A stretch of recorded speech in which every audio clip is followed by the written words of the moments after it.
చుక్కకూర వచ్చేసి నేను వెడల్పుగా ఉన్న ఒక కూలర్ టబ్లో వేశాను. చూడండి ఎంత హెల్దీగా గ్రో అయిందో.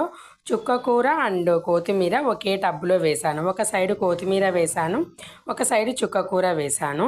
చుక్కకూరని నేను ఒక 1 వీక్ బ్యాకే హార్వెస్ట్ చేశాను, కానీ మళ్ళీ ఇంత మాత్రం పెరిగింది. లీవ్స్ కూడా పెద్ద పెద్దగా చాలా హెల్దీగా గ్రో అయిందండి.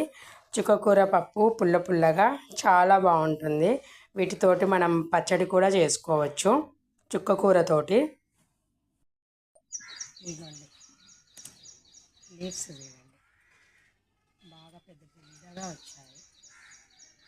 ఇది 1 వీక్ బ్యాకే హార్వెస్ట్ చేశాను, మళ్ళీ ఇప్పుడు చేస్తున్నాను.